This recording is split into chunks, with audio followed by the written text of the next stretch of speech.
नमस्कार मित्रांनो, मी रुपेश कुमार जैन आपल्या टॅलीवैद दिशाई या यूट्यूब चॅनलवर आपले खूप खूप स्वागत करीत आहोत.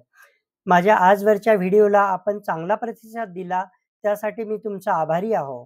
मित्रांनो, आजचा व्हिडिओ खूप महत्त्वाचा होणार आहे. त्यामुळे व्हिडिओ कुठेही स्किप न करता पूर्णपणे बघावा आणि व्हिडिओ जर तुम्हाला आवडला तर त्याला लाईक, शेअर, कॉमेंट्स तसेच चॅनलला आतापर्यंत सबस्क्राईब केले नसेल तर करून घ्यावे व बेल आयकॉनला प्रेस करावे. तर जाणून घेऊया आजचा महत्त्वाचा विषय.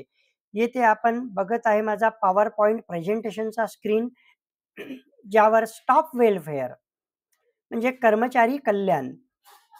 स्टाफ वेलफेअरमध्ये आपण आज बघणार की कर्मचारी जेव्हा ऑन ड्युटी असतो, तेव्हा कंपनी त्याची कितपत काळजी घेते. त्याची काळजी घेताना त्याला हव्या असलेल्या किती गोष्टी ती कंपनी प्रदान करते.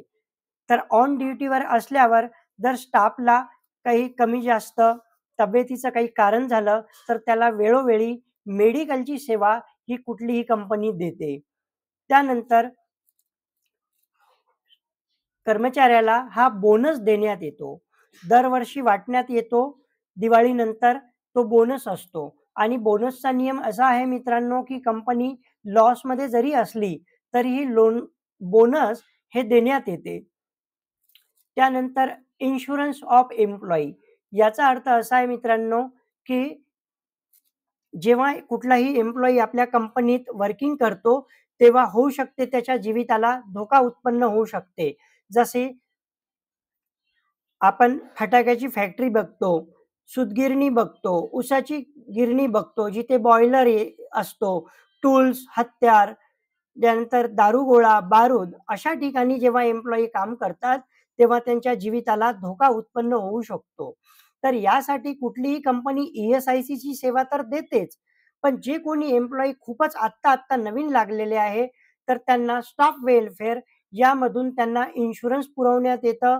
त्यानंतर त्यांना मेडिकल आहे आणि अशा बऱ्याचशा छोट्या-मोठ्या गोष्टी त्यांना पुरवण्यात येऊन त्यांची काळजी घेतल्या जाते.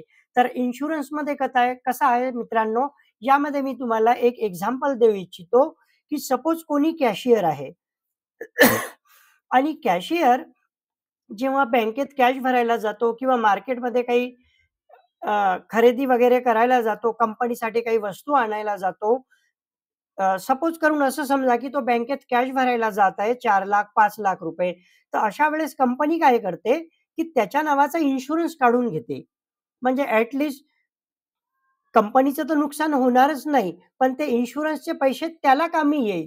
कमी म्हणजे कोणी जर त्याला दगा देण्याचा प्रयत्न केला, त्याच्याकडून त्याची रोख रक्कम हिसकावण्याचा प्रयत्न केला, त्याच्या जीवाला धोका उत्पन्न झाला, तर अशा वेळेस इन्शुरन्स हे त्याच्या कामी येईल एम्प्लॉयीच्या. म्हणून इन्शुरन्स ऑफ एम्प्लॉयी हे आपल्याला स्टाफ वेलफेअरच्या थ्रू बघायला मिळतं. त्यानंतर मित्रांनो रिटायर प्लॅन फॉर एम्प्लॉयी.